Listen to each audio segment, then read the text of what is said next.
Euh, Moi, en 10 minutes, bien évidemment, comment passer de la sidération à l'action, évidemment, je ne vais pas pouvoir répondre à cette question. Je vais simplement essayer de tracer certaines pistes de recherche, d'hypothèses, d'élaboration de connaissances, à partir de ma propre expérience d'enseignant, puisque moi, je ne suis pas simplement quelqu'un qui écrit des livres, qui fait des documentaires ou qui est président du musée de l'histoire de l'immigration. J'ai enseigné 35 ans, et enseignant dans des universités comme Saint-Denis, donc vous connaissez en région parisienne pendant plus de 10 ans. J'ai enseigné à Villetaneuse, bien sûr, à côté de Saint-Denis. J'ai enseigné aussi dans les prisons, à Poissy, en centrale, pendant 4 ans. Et puis également dans le département d'arabe, pendant 10 ans, aux langues orientales à Paris, à l'INALCO. Donc c'est vous dire que mon expérience sur le vivre ensemble, je la situe à partir de mon propre parcours d'enseignant.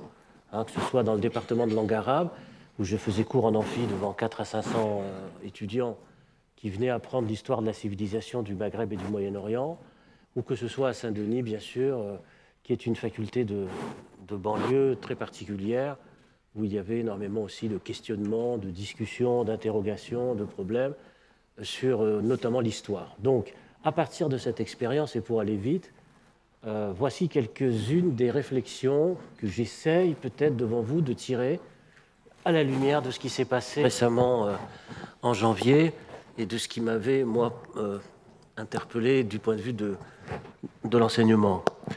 La première chose que je dois dire, c'est que en France, on connaît très mal l'histoire du Maghreb contemporain. Il n'y a que 4 professeurs d'histoire du Maghreb contemporain en France dans les universités. Il faut le savoir. C'est pas beaucoup. Alors, quand vous dites 4 professeurs d'histoire du Maghreb, je précise, et d'histoire du Maghreb contemporain, eh bien, évidemment, pour ensuite former des enseignants à leur tour, c'est très compliqué, c'est très difficile. La circulation, transmission du savoir se fait mal et se fait difficilement. Nous avons pris beaucoup de retard en France dans la création de postes en histoire et à l'université sur le Maghreb contemporain. Parce que malheureusement, on parle beaucoup de l'islam, des musulmans, etc. Mais il faut savoir que 80 à 90% de ceux qu'on appelle les musulmans, etc., sont en fait des Maghrébins, issus de l'immigration maghrébine en France, et ils viennent d'un territoire géographique qui s'appelle l'Afrique du Nord, le Maghreb, avec l'Algérie bien sûr, le Maroc, la Tunisie, et c'est leur histoire qu'on connaît très très mal, au niveau des élites, au niveau du fonctionnement politique, idéologique, culturel, économique bien sûr. On connaît très très mal cette histoire, et les enseignants très souvent malheureusement arrivant dans les lycées, notamment à partir des classes de seconde, et puis dans les universités en première année ou deuxième année, se trouvent confrontés à des populations scolaires qui les interpellent sur cette histoire, parce que c'est l'histoire de leurs parents, c'est l'histoire de leur famille, et ils ont bien du mal, disons, à se retrouver dans une histoire qui soit exclusivement française ou européenne, au sens large du terme. Donc la première chose, déjà, et j'ai plaidé pour cela, c'est de renforcer le pôle de savoir et de connaissances autour du Maghreb, pour précisément pouvoir répondre au niveau des contenus sur le XXe siècle, parce qu'on est en retard sur la formation de cette histoire, au niveau civilisationnel bien sûr, mais aussi au niveau de la langue, bien entendu. On est très en retard sur ces questions-là, et il faut que la France redevienne, dans le fond, la grande puissance orientaliste qu'elle a été, jusqu'à la période de la décolonisation, avec des grands chercheurs, des grands savants orientalistes, comme Mandous, comme d'autres encore qui ont porté, disons, le savoir de l'Orient et de l'islam. Mais malheureusement, après la décolonisation, on a connu une sorte de trou dans la transmission de ce savoir. Donc il faut maintenant essayer de reprendre possession un petit peu de cette histoire qui ne s'arrête pas à 1962, mais qui s'est continuée. Car maintenant, les pays du Maghreb sont indépendants depuis 50 à 60 ans. Ils ont donc une longue histoire qui s'est poursuivie. Or, c'est cette histoire que, malheureusement, nous ne connaissons pas. Ça, c'est la première chose. La seconde chose, pour aller très vite, bien sûr, parce que je n'ai pas beaucoup de temps, la seconde chose, c'est que trop souvent et très souvent, ceux qui interpellent les enseignants et les professeurs d'histoire le font à partir de leur expérience personnelle familiale, c'est-à-dire ce qu'on pourrait appeler dans le langage des historiens de la mémoire. C'est-à-dire qu'ils interpellent en fonction, disons, de processus mémoriels, personnels, individuels, subjectifs, mais pas en fonction d'un récit historique. Toute la difficulté, notamment dans l'enseignement et à l'université, mais aussi dans les classes du second degré, c'est précisément d'essayer de passer de ce qu'on appelle la mémoire à l'histoire. Parce que tout le problème de ce passage, c'est la connaissance, c'est l'histoire, non pas fantasmée, non pas reconstruite mais une histoire qui soit produite de manière scientifique par des corpus d'historiens, par des connaissances de bibliographie, bien sûr. Et tout ce travail d'accumulation de savoir et de connaissances au niveau des contenus est très difficile, parce qu'encore une fois, on a pris beaucoup de retard. Mais si on en reste au stade uniquement du passage mémoriel, alors on perd de vue. Alors on perd de vue ce qui fabrique, ce qui ordonne en fait la construction du récit national, puisqu'on parlait tout à l'heure de promotion des valeurs républicaines, qui est le récit national républicain. Et on reste en essayant à chaque fois d'ajuster des réponses par rapport à différents groupes porteurs de mémoire blessée. La troisième chose importante, c'est que dans l'interpellation qu'il y a sur le récit historique lui-même, et c'est une forme d'interrogation que j'ai rencontrée, bien sûr, et que si vous êtes vous aussi enseignant, vous l'avez rencontrée, c'est l'interpellation sur ce qu'a pu faire la France sur deux séquences d'histoire contemporaine, qui est l'esclavage et la colonisation.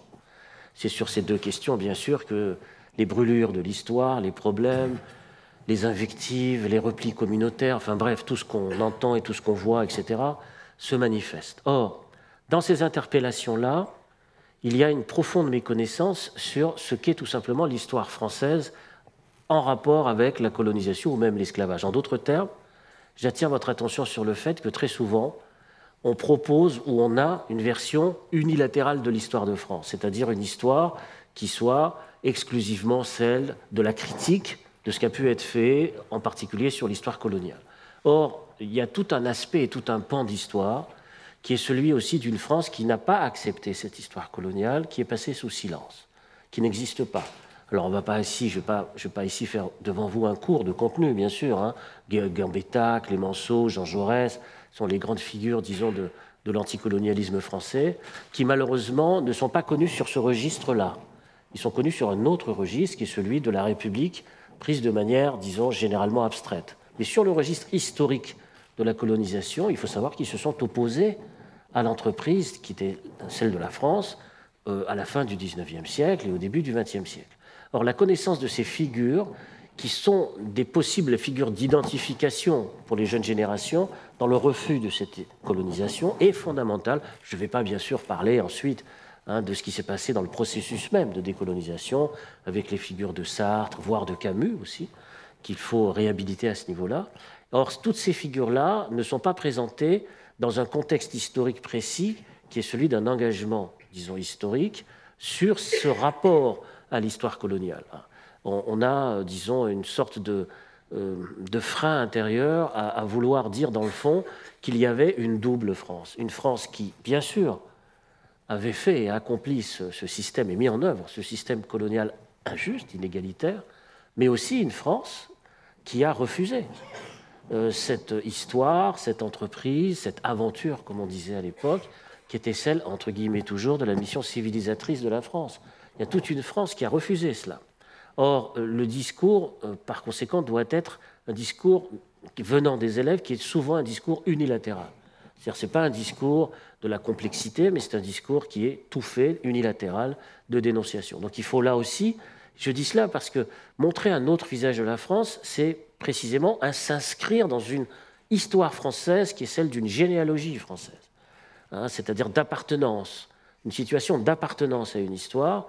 Sinon, il y a le sentiment perpétuel et permanent d'être exclu de cette histoire, de ne pas faire partie de cette histoire. Or, le problème décisif, central, c'est de faire en sorte que les nouvelles générations intègrent un récit national français républicain, bien sûr, qui leur propose leur histoire et l'histoire d'une certaine France qui n'a pas forcément été dans l'entreprise ou la mise en œuvre de ce système. Et cette question-là, naturellement, elle nécessite une grande connaissance des choses, bien entendu. On ne peut pas répondre à des interpellations si on ne sait pas qui est Messali Hadj, Ferhat Abbas, le républicain musulman, qui est le sultan du Maroc. Évidemment, si on ne sait rien de tous ces personnages, qui sont des personnages de l'histoire intérieure française, mais si on ne sait rien d'eux, c'est très difficile, à partir de là, bien sûr, de pouvoir contrecarrer des influences qui sont exclusivement de type identitaire, de dérive radicale, sur un plan exclusivement religieux et non pas historique. Le problème de la transmission de ces enseignements s'adresse bien sûr à un public qui est un public, j'allais dire d'enfants, qui est un public de jeunes, qui sont des lycéens bien sûr, et des étudiants, souvent en première année, etc., et qui sont déboussolés par rapport à cette question de manque de repères historiques. Mais je dirais que le défi que nous avons, c'est aussi de s'adresser pas simplement aux élèves, mais aux parents d'élèves.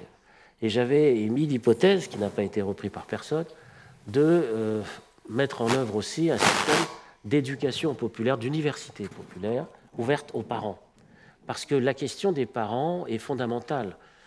Si on délaisse, disons, des quartiers entiers, des banlieues, des sphères, disons, hors du territoire de la connaissance classique, en se fixant uniquement sur les enfants, sur les jeunes, ben, on oublie, disons, ce qui se passe en amont du savoir et de la connaissance. Je dis cela parce que, malheureusement, beaucoup trop d'universitaires, d'intellectuels ou autres ont préféré, disons, des lieux d'élitisme du savoir, je ne citerai pas de nom, bien sûr, tout en étant eux-mêmes très contre la reproduction du savoir, etc.